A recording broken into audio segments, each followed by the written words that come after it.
यहाँ पे हम एक एग्जांपल लेके चलते हैं कि मान लेते हैं उदाहरण के तौर पर ये एक पर्सन है और ये जो पर्सन है ये आप हमारी ड्राइंग्स पे नहीं जाएंगे, केवल हम समझाना चाहते हैं।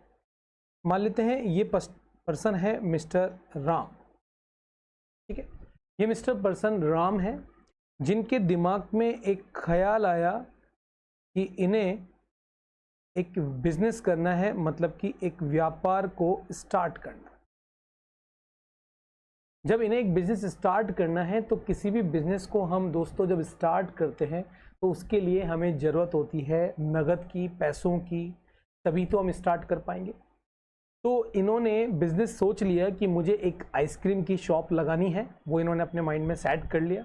अभी फ्रेशर ग्रेजुएट कंप्लीट किया ही था इन्होंने, तो इन्होंने सोचा कि हम इस तरीके का बिजनेस करना चाहते हैं। तो इसके लिए इन्होंने अपने फादर से, मान लेते हैं ये इनके फादर हैं, इनके फादर जो थोड़े से गुस्सेल हैं, उनसे बोला कि पापा आप मुझे अमाउंट दे दीजिए, मैं बिजनेस करना चाहता हूँ। लेकिन इस बार इनके फादर ने इनको बोला ठीक है, आप एक काम करो, हमसे 1 लाख रुपए ले लो और अपना बिजनेस स्टार्ट करो।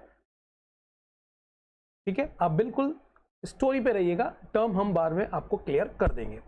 तो मिस्टर राम के पास 1 लाख रुपए आ गए हैं अपने बिजनेस को स्टार्ट करने के लिए।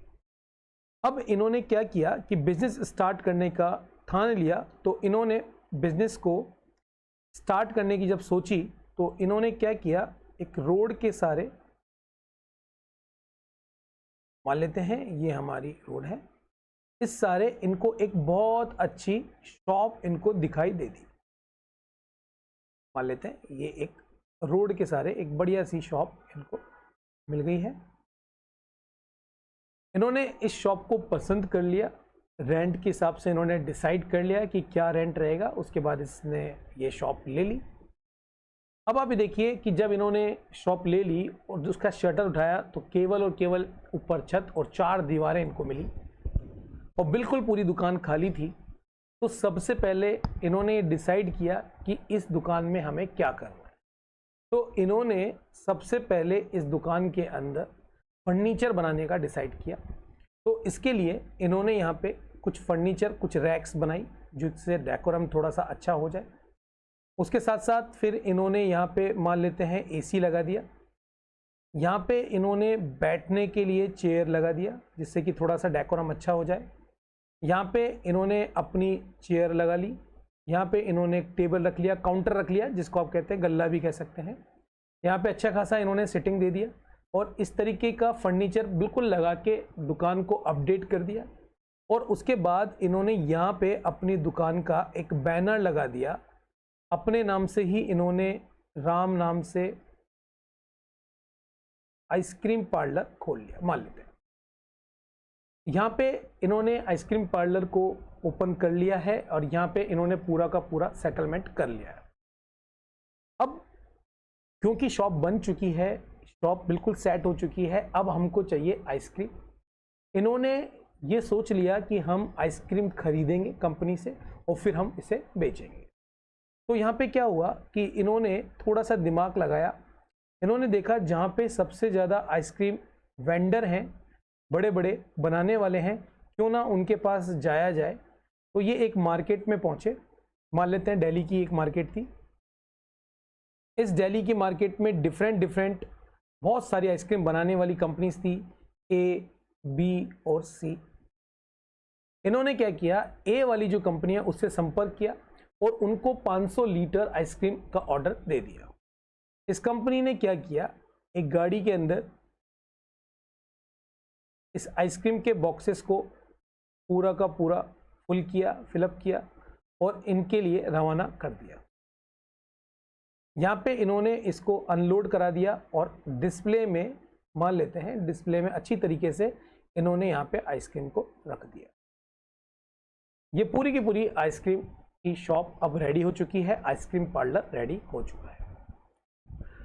फीता कटा और उसके बाद छोटे बच्चे जो भी आइसक्रीम लवर हैं वो यहाँ पे इनकी दुकान पे आने लगे। पब्लिक यहाँ पे आना चालू हो गई है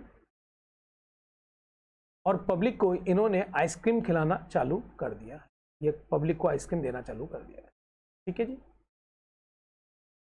इस तरीके से इन्होंने एक अपना छोटा सा एक स्टार्टअप सेट कर लिया है। सिंपल स्टोरी लाइन में इन्होंने अपना एक व्यवसाय स्टार्ट कर लिया है। अभी तक के इस फ्लो के अंदर जितने भी अकाउंटिंग टर्म्स आएगी पहले हम उनकी बात कर लेते हैं, फिर हम आगे बात करेंगे। तो हम सबसे पहले स्टार्टिंग पॉइंट पे जाते हैं। जब भी कोई पर्सन, एकल पर्सन, इंडिविजुअल पर्सन जब सारे डिसीजन खुद ले रहा है तो उसे बोलते हैं सोल प्रोप्राइटर, मतलब कि एकल स्वामी, मतलब कि सोल प्रोप्राइटर। ये लॉस भी खुद शेयर करेगा और प्रॉफिट भी खुद गेन करेगा, सारे डिसीजन ये खुद लेगा। इसके साथ कोई भी इन्वॉल्वमेंट नहीं है, कोई भी पर्सन इन्होंने इन्वॉल्व नहीं किया। लेकिन मान लेते हैं अगर ये किसी पर्सन को इन्वॉल्व करते हैं तो यहाँ पे ये एक से ज़्यादा हो जाते हैं, तो वो जो फर्म, वो जो बिजनेस होता है वो फर्म में क्रिएट हो जाता है। तो अभी के लिए हमें मान लेते हैं कि जो मिस्टर राम है ये इस बिजनेस के ओनर हैं। ओनर मतलब हम बोलेंगे स्वामी है, और स्वामी का जो नेचर है वो है सोल प्रोप्राइटर। ठीक है, एकल स्वामी। जिनसे भी इन्होंने पैसा लिया है बिजनेस के पॉइंट ऑफ व्यू से, हमेशा एक बात याद रखिए, अकाउंटेंट जो बिजनेस एंट्री करता है वो इस पर्सन की एंट्री नहीं करता है, उसको कोई लेना देना नहीं है। उसको लेना देना है राम के आइसक्रीम पार्लर से, राम आइसक्रीम पार्लर से, जिसकी की अकाउंटिंग मेंटेन की जाती है। हमेशा याद रखना दोस्तों, जो अकाउंटिंग होती है वो पर्सन की नहीं रखी जाती, मालिक की नहीं रखी जाती, अकाउंटिंग बिजनेस की रखी जाती है। ये पॉइंट आप बिल्कुल समझ के रखिएगा कि अकाउंटिंग जो करा जाएगा वो बिजनेस की अकाउंटिंग की जाती है। तो यहाँ पे हमारी एक टर्म आ गई कि जब सबसे पहला जो इन्होंने बिजनेस स्टार्ट करने के लिए पैसा लिया है, इसको हम यहाँ पे बोलेंगे कैपिटल, जिसको हिंदी में बोलते हैं पूंजी। आपने जब भी बिजनेस के लिए पैसा डाला है, इन्वेस्टमेंट करना चाह रहे हैं, तो हमारी अकाउंटिंग में जब बिजनेस स्टार्ट कर रहे हो तो सारे के सारे अमाउंट को हम बोलेंगे कैपिटल। अब यहाँ पे इधर आ जाते हैं, ये इनका है ट्रेड बिजनेस। ट्रेड बिजनेस ये हम ऐसा इसलिए बोल रहे हैं क्योंकि ये खुद नहीं बना रहे, ये यहाँ से इसको खरीद रहे हैं और इन कस्टमर्स को बेच रहे हैं, इसलिए ट्रेडिंग का बिजनेस कर रहे हैं। अगर ये मैन्युफैक्चरिंग खुद की रखते और आइसक्रीम खुद बनाते तो ये मैन्युफैक्चरर हो जाते। ठीक है, तो अभी ये ट्रेडिंग का बिजनेस कर रहे हैं। अब यहाँ पे जरा ध्यान से देखिए कि इन्होंने यहाँ पे एक एसी लगाया है, इसी तरीके से ये फर्नीचर लगाया है। इनका काम एसी बेचना नहीं है, ये केवल और केवल एसी अपने बिजनेस की एक्टिविटी को बढ़ाने के लिए यूज़ कर रहे हैं। और इसी तरीके से ये फर्नीचर जो लगाया है, तो ऐसी सारे के सारे आइटम जो कि इनकी सेल एक्टिविटी या कह सकते हो इनके बिजनेस को चलाने में काम में आ रहा है, इन सबको हम क्लासिफाइड करते हैं असेट्स के अंदर। ये बहुत ही इंपॉर्टेंट टर्म्स है, असेट्स मतलब कि संपत्तियां। ठीक है, अब आप यहाँ पे देख रहे होंगे कि जो इन्होंने आइसक्रीम, जो ये आइसक्रीम आप देख पा रहे हैं जिनका ये बिजनेस कर रहे हैं, हम यहाँ पे इसका पेन कलर थोड़ा सा चेंज कर देते हैं जिससे आपको आसानी रहे। जो ये आइसक्रीम का बिजनेस कर रहे हैं, यहाँ पे हम एक आइसक्रीम बनाने की कोशिश करते हैं। ये इस तरीके का एक कोम है और ये आइसक्रीम, ये जो आप आइसक्रीम देख रहे हो जिसका ये बिजनेस कर रहे हैं, तो ये आइसक्रीम ये यहाँ से खरीद रहे हैं, याद रखिएगा बेचने के लिए खरीद रहे हैं। तो इसको जब ये आइटम आपको दिख रहा है, इसको हम बोलते हैं गुड्स, जिसको हम हिंदी में बोलते हैं माल। ये माल ये खरीद रहे हैं, और जो ये खरीद रहे हैं, जब ये माल खरीदते हैं तो उसको हम टर्म यूज करेंगे परचेज। याद रखिए, टर्म यूज करेंगे परचेज। अब आपके सामने क्वेश्चन आ सकता है कि आप ये भी बोलेंगे कि जो हमने ये एसी लिया ये भी तो हमने परचेज किया। तो याद रखिए एसी एक असेट है, आप एसी बेचने का काम नहीं कर रहे हो। अगर आप एसी बेचने का काम करते तो वही एसी गुड्स में इन्वॉल्व हो जाता। तो यहाँ पे ये जो आइसक्रीम है वो इस पर्सन के लिए अकाउंटिंग टर्म में गुड्स है, और गुड्स को हम परचेज करते हैं, और यहाँ पे जो हम बेच रहे हैं इसलिए इसको टर्म यूज करेंगे सेल्स। तो आशा करते हैं आपको purchase, sales, capital, sole proprietor और ट्रेडिंग बिजनेस के कॉन्सेप्ट्स को आपने समझ लिया होगा, असेट्स को भी आपने यहाँ पे समझ लिया होगा। अब हुआ क्या कि अच्छा खासा बिजनेस चल रहा था। एक दिन मिस्टर राम ने एक बच्चे को एक आइसक्रीम दी। बच्चा अपने घर गया, घर पर जाने के बाद उसने आइसक्रीम को खोला, ओपन किया, और उसने देखा आइसक्रीम बहुत ज़्यादा गंदी थी। ठीक है जी, आइसक्रीम बहुत ज़्यादा गंदी थी। बकता बकता बच्चा आपके पास आया और बच्चा ने आपको आइसक्रीम वापस लौटा दी, बोले अंकल अंकल अंकल ये आइसक्रीम बहुत खराब है, आप रखो। तो आप जरा देखिए, जो गुड्स आपने बेचा था वो गुड्स आपके पास वापस आ गया। ये सारे बिजनेस में अप्लाई होते हैं, क्योंकि मैं सिंपल वे में समझाने की कोशिश कर रहा हूं। अगर आपका फर्नीचर का बिजनेस है और कस्टमर को कुछ भी डिफेक्ट लगा तो वो वापस ले आएगा। तो इस एक्टिविटी को हम क्या बोलेंगे, जरा देखिए कि जब हम यहाँ पे इनको बेच रहे थे तो हमने सेल्स किया, और जब कस्टमर ने हमको वो वापस रिटर्न कर दिया तो इस एक्टिविटी को हम बोलेंगे सेल्स रिटर्न। इस एक्टिविटी को हम बोलेंगे सेल्स रिटर्न। कभी कभार आप स्टेटमेंट में रिटर्न इन वर्ड भी आप सुनोगे, विक्रय वापसी। ठीक है, आइसक्रीम आपके पास आई, आपने देखा है वाकई में आइसक्रीम में फॉल्ट है, आपने इस आइसक्रीम को जहां से खरीदा था वहां पे आपने रिटर्न कर दिया, तो इस एक्टिविटी को बोलेंगे, क्योंकि आपने खरीदा था और फिर आपने रिटर्न कर दिया, तो इस एक्टिविटी को बोलते हैं परचेज रिटर्न। परचेज रिटर्न,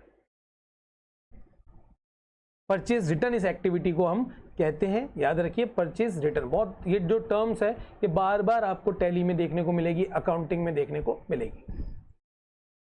उसके बाद आपका बिजनेस को चलते हुए मान लेते हैं 8 से 9 महीने हो गए हैं, अच्छा खासा आपने अपनी वैल्यूएशन बना ली है, क्योंकि उस समय आपके पास पैसा था इसलिए आप इनको कैश दे दे के पैसे से मंगा रहे थे। अब आपकी बाउंडिंग अच्छी हो गई, अब आपने फ़ोन से स्टार्ट किया और बोलना चालू किया, आप मुझे 300 लीटर आइसक्रीम भिजवा दीजिए। इन्होंने भिजवा दिया, आपसे पैसा नहीं लिया। ये बहुत इंपॉर्टेंट टर्म है, बिल्कुल ध्यान रखिएगा। इन्होंने भिजवा दिया लेकिन आपसे पैसा नहीं लिया है, तो इस कंडीशन में अब ये जो पर्सन है, जब उधार में, याद रखिएगा उधार में आपने इनसे परचेज किया है, माल को खरीदा है, तो अब ये जो पर्सन है मिस्टर ए जो है, या जो भी बिजनेस है, वो बिजनेस आपका बन गया क्रेडिटर, जिसको हिंदी में बोलते हैं लेनदार और इंग्लिश में इसको बोलेंगे क्रेडिटर। क्रेडिटर की जो लिस्ट होती है वो ये बताती है आपसे बिजनेस में कितने लोग पैसा लेने वाले हैं। उसी तरीके से आपने किसी को भी, कोई दुकानदार था उसको आपने 100 लीटर आइसक्रीम, रिटेल काउंटर था मतलब दुकान लगाता था, 100 लीटर आइसक्रीम आपने उसको उधार में बेचा, याद रखिए पैसा नहीं लिया। उस कंडीशन में ये जो पर्सन है ये व्यापार का कहलाएगा देनदार। देनदार का मतलब होता है डेटर, देनदार का मतलब होता है डेटर, याद रखिएगा डेटर। ठीक है, बिल्कुल सही चल रहा था, आपको ये सारी टर्म्स यहां तक क्लियर हो चुकी होगी। उसके बाद एक दिन ये जो मिस्टर राम है, इनके घर से कॉल आया और इनके घर वालों ने ही एक बार कॉल करके बोला कि अपने घर के लिए, मान लेते हैं उदाहरण के तौर पर ये इनका होम है, यहां से एक इनकी वाइफ जो है उन्होंने कॉल किया और बोला कि घर के लिए 50 लीटर आइसक्रीम ले आइएगा। अब इन्होंने अपनी शॉप से 50 लीटर आइसक्रीम बेची नहीं है, याद रखिए बेची नहीं है, आइसक्रीम को ले गए और अपने घर पे दे दिया।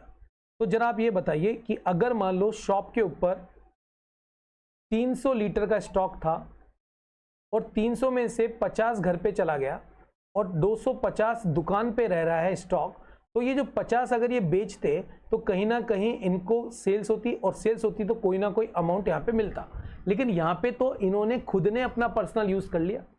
तो हमारी अकाउंटिंग कहती है कि शॉप से कोई भी गल्ले में पैसा, बैंक में पैसा या स्टॉक में कोई भी कमी या बढ़त होगी आपको रिकॉर्ड करना पड़ेगा। तो यहां भी तो ये पर्सनल के लिए 50 लीटर ले गए, तो इस टर्म को ये बोला जाएगा कि इस व्यापारी ने अपने स्टॉक की ड्राइंग्स कर ली, अपने माल की मतलब कि अपने गुड्स की ड्राइंग्स कर ली। याद रखिएगा दोस्तों, ड्राइंग्स, आहरण, ये वर्ड आपको बार बार देखने को मिलेगा, आहरण।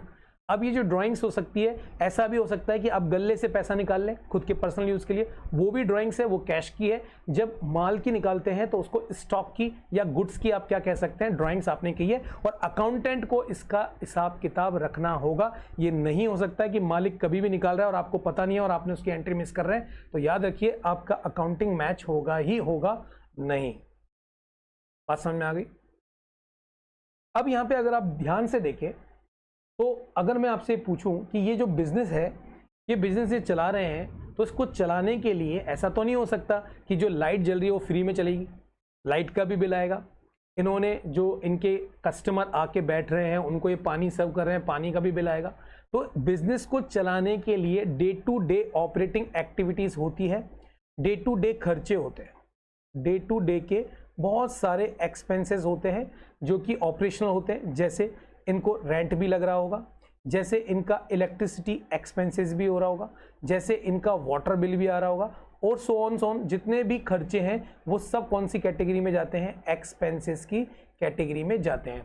यहाँ पे याद रखिएगा कुछ एक्सपेंसेस डायरेक्ट नेचर के होते हैं, कुछ एक्सपेंसेस इनडायरेक्ट नेचर के होते हैं। ये भी हम आपको डिस्कशन कर देते हैं कि जिन खर्चों के बिना आपका प्रोडक्ट बन ही नहीं सकता या आपकी सर्विस चल ही नहीं सकती वो सब डायरेक्ट कैटेगरी में आते हैं। या फिर आपके जो खर्चे हैं वो थोड़े मोटे हैं, मान लो आपकी पावर का खर्चा है, पावर मतलब आपकी फैक्ट्री चल रही है उसका जो बिल है वो पावर में जाएगा, लेकिन हमारी दुकान के अंदर जो स्विच होते हैं, जो नॉर्मल आपका डोमेस्टिक जो बिल आते हैं वो इलेक्ट्रिसिटी में काउंट हो सकता है। तो अगर आप पावर लेंगे ही नहीं तो आपकी फैक्ट्रियाँ नहीं चलेगी। तो पावर जो खर्चा है वो आपका एक्सपेंसेस तो है, लेकिन कौन सा है, डायरेक्ट। लेकिन वहां पे बाकी जो छोटे मोटे खर्चे हैं वो सब आप इनडायरेक्ट कैटेगरी में मेंशन कर सकते हैं। तो हमने इससे पहले आपको बताया था कि फाइनल अकाउंट के अंदर ग्रॉस प्रॉफिट और ग्रॉस लॉस होता है। तो जितने भी डायरेक्ट खर्चों को अगर आप ट्रेडिंग में दिखाते हैं तो उससे ग्रॉस प्रॉफिट या लॉस दिखता है। वहीं अगर आप इनडायरेक्ट खर्चे को हम इनडायरेक्ट में P&L में दिखाते हैं तो हमें नेट P&L एंड प्रॉफिट दिखता है। मतलब डायरेक्ट खर्चों को ट्रेडिंग में दिखाते हैं, इनडायरेक्ट को प्रॉफिट एंड लॉस में दिखाते हैं। ये बात आप ध्यान से रखिएगा।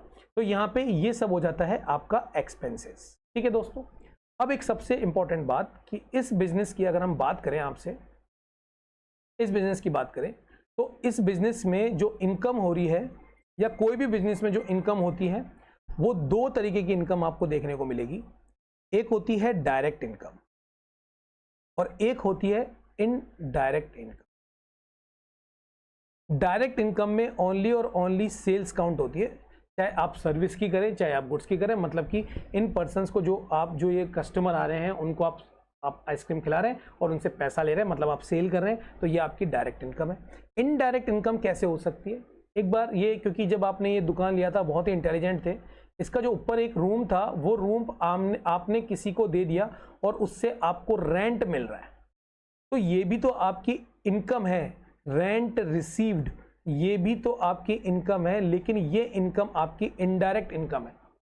आपने अपना पैसा बैंक में रखा और उससे जो इंटरेस्ट आपको मिल रहा है वो आपकी इनडायरेक्ट है। आपका काम है इंटरेस्ट कमाना नहीं है, आपका काम तो केवल और केवल आइसक्रीम बेचना है, लेकिन आपकी इनकम जो है वो डायरेक्ट भी हो रही है और इनडायरेक्ट भी हो रही है। तो इनकम का भी इस तरीके से क्लासिफिकेशन किया जा सकता है। दोस्तों क्लियर है? अच्छा करते हैं, आपको बहुत सारी अकाउंटिंग टर्म्स जो हम बार बार यूज करेंगे, परचेस किया, सेल्स किया, ये आपको समझ में आ गया होगा। एक टर्म्स की बात करते हैं जो आपको पता होना चाहिए। एक टर्म होती है कि इसको ऐसा समझते हैं कि आपने सी से आइसक्रीम को मंगवाया और सी को बोला कि मैं 2 दिन बाद या 2 महीने बाद आपको पेमेंट करूंगा, लेकिन सी को आपके ऊपर विश्वास नहीं था। उसने एक डॉक्यूमेंटेशन तैयार किया कि आप इसमें मेंशन कर दो कि 2 महीने बाद आप मुझे पैसा दे दोगे। आपने बोला ठीक है, और आपने यहाँ पे इसमें साइन कर दिया। ये जो कागज का टुकड़ा है ये इसके पास रहेगा, इसको ये नोटरी करा देता है, मतलब सील ठप्पे लगा देगा। इस कंडीशन के अंदर ये है कि ये जो कागज का टुकड़ा है ये आपके लिए पेबल हो गया, मतलब कि आपको ये अमाउंट चुकाना पड़ेगा, लेकिन इसको बोलते हैं बिल्स पेबल, बीपी। आपके लिए, आपके बिजनेस के पॉइंट ऑफ व्यू से ये जो अमाउंट है, ये जो कागज है, ये बन जाता है बीपी। याद रखिएगा, बीपी, बिल्स पेबल। वहीं इसी तरीके से मान लेते हैं जो हमारे एग्जाम्पल में हमने बताया था कि इस दुकानदार को आपने उधार में माल दिया था। आपने भी क्या किया, एक पेपर लिया, इससे सारी की सारी टर्म्स एंड कंडीशन लिख के साइन करा लिया। तो अब ये पेज आपके पास है, तो इस कंडीशन में आप जब ये पेज इसको दिखाएंगे, जो ये कागज दिखाएंगे, उस कंडीशन में इस टर्म को बोलते हैं बिल्स रिसीवेबल्स। बिल्स रिसीवेबल मतलब BR। तो ये जो BR है वो डेटर से मिलता है, BP जो है हम क्रेडिटर को देते हैं। तो ये 2 टर्म्स भी आपको पता होना चाहिए कि BR एंड BP क्या होता है। BP मतलब आपने साइन किया है, वो ब्लड प्रेशर वाली बात नहीं हो रही है। BP मतलब बिल्स पेबल, कि आपने साइन किया है, और ऑब्वियसली बात है आपने साइन किया है तो आपका बीपी भी ऊपर नीचे होगा, क्योंकि आपने लायबिलिटीज़ की बात कर ली, अपने दायित्वों को बना लिया कि हाँ मुझे 2 महीने बाद इसका पेमेंट करना होगा। इसी तरीके से सामने वाले से अगर आपने लिखा लिया तो उसको बच्चों बोलते हैं BR बिल्स रिसीवेबल्स। जो आपके पास रखा है 2 महीने बाद आप उसको दिखाएंगे तो उसको पैसा देना ही होगा। अगर नहीं दिखाएंगे, अगर वो नहीं दिखा दे पाएगा और आप भी नहीं दिखाएंगे तो पैसा नहीं आएगा। लेकिन अगर दिखाते और पैसा नहीं दे रहे तो आप कोर्ट में जाके इसको चैलेंज कर सकते हैं, क्योंकि ये नेगोशिएबल इंस्ट्रूमेंट एक्ट के अंदर आता है। चाहे चेक हो, चाहे बॉन्ड हो, चाहे इस तरीके के कोई भी नोटरी के BR BP हो, तो वो इस तरीके से यूज किया जाता है। तो यहाँ पे आपको हमने जो सबसे ज़्यादा यूज होने वाली टर्म है उसके बारे में हमने बता दिया है कि कैपिटल क्या होती है, ऑनर क्या होता है, purchase, sales, purchase return, sales return, assets, liabilities, debtors, creditors, expenses, income, direct income, indirect income, इन सब के बारे में आपने समझ लिया होगा। आसान तरीके से आपको ये बात समझ में आ गई होगी। तो ये सेम टू सेम टर्म्स हर बिजनेस में अप्लाई होती है। आप फर्नीचर का बिजनेस कर रहे हैं तो आप फर्नीचर खरीद के ला रहे हैं, तो आप परचेस कर रहे हैं, सेल कर रहे हैं। सामने से कोई रिटर्न आ रहा है तो सेल्स रिटर्न और परचेज रिटर्न आपको यहाँ पे देखने को मिलेगी। तो यहाँ पे हमने अकाउंटिंग टर्म्स के बारे में समझ लिया है। इन टर्म्स को हम समझने की कोशिश करते हैं जिससे कि आपको और भी क्लियरिटी हो जाए कि जो हमारे पास असेट्स होती है, जिसको हम संपत्तियां कहते हैं, हमारे एग्जांपल के तौर पर AC जो हमने इंफ्रास्ट्रक्चर लगाया वो सब हमारी असेट्स है। इस असेट्स को हम 2 पार्ट में डिवाइड करते हैं हमारी अकाउंटिंग में। एक होती है करंट असेट, एक होती है नॉन करंट असेट। आप इसके फिक्स असेट्स भी कह सकते हैं। उदाहरण के तौर पर अगर इनकी डेफिनेशन को हम बोलें तो लेस देन 1 ईयर, जो भी असेट्स 1 साल के अंदर अंदर कैश में कन्वर्ट हो जाती है वो सब करंट असेट्स होती है। और जो असेट्स मोर देन 1 साल होती है वो सब आपकी फिक्स असेट्स की कैटेगरी में आती है। जैसे आपका लैंड, आपका प्लांट, आपका बिल्डिंग, ठीक है, आपका फर्नीचर, ये सब आपके फिक्स असेट की कैटेगरी में जाती है। वहीं अगर हम बात करें आपके डेटर्स, क्योंकि डेटर्स को आपने उधार में दिया है तो वो 2-3 महीने बाद आपको कैश में दे देंगे पैसा। आपका BR आपके पास रखे हुए हैं, ये सब आपका जो बैंक बैलेंस है वो भी आपका करंट असेट्स में जाता है। आपका जो गले में कैश है, कैश इन हैंड है, वो भी इस पे जाता है। तो मतलब जिनका टाइम पीरियड 1 साल से कम होती है ऐसी सारी असेट्स करंट असेट्स की कैटेगरी में डाली जाती है। इसका क्लासिफिकेशन ऐसे भी किया जा सकता है, टेंजिबल एंड इनटेंजिबल। टेंजिबल और इनटेंजिबल असेट्स भी होती है। तो टेंजिबल असेट्स का मतलब है दृश्य, जिसको आप देख सकते हो। तो ऑब्वियसली बात है ये टेंजिबल असेट्स है, ये टेंजिबल असेट्स है, ये टेंजिबल असेट्स है, ये भी टेंजिबल है क्योंकि आप देख पा रहे हो, छू पा रहे हो, टच कर पा रहे हो। इनटेंजिबल असेट्स में बात कर लेते हैं तो जैसे आपकी गुडविल, देख नहीं पाते, फीलिंग करते हैं, गुडविल का पैसा आप लेते हो, ठीक है। पेटेंट्स, कॉपीराइट,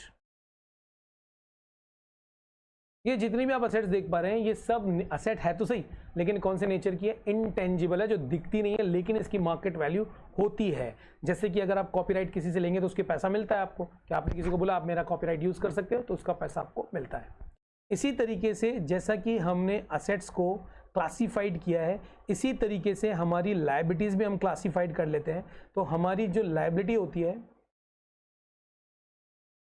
उस लायबिलिटीज को भी हम 2 पार्ट में डिवाइड करते हैं। एक होती है आपकी करंट लायबिलिटी और एक आपकी होती है नॉन करंट लायबिलिटीज, ठीक है दोस्तों। करंट लायबिलिटीज हम वापस बात कर रहे हैं जिसको आपको 1 साल के अंदर चुकाना है और मोर देन 1 ईयर। जैसे कोई भी आपने लोन लिया है लेकिन ओनली 3 महीने का है, कोई भी आपका बैंक ओवरड्राफ्ट है जो छोटा टर्म है, क्रेडिटर्स और बीपी, ये सब जो कैटेगरी है वो करंट लायबिलिटीज की है। लेकिन अगर आपने कोई भी लोन 1 साल से ऊपर के लिए लिया है या कोई भी लायबिलिटीज 1 साल से ऊपर की है, वो सब आपकी कौन सी कैटेगरी में आएगी, नॉन करंट की कैटेगरी में आएगी दोस्तों।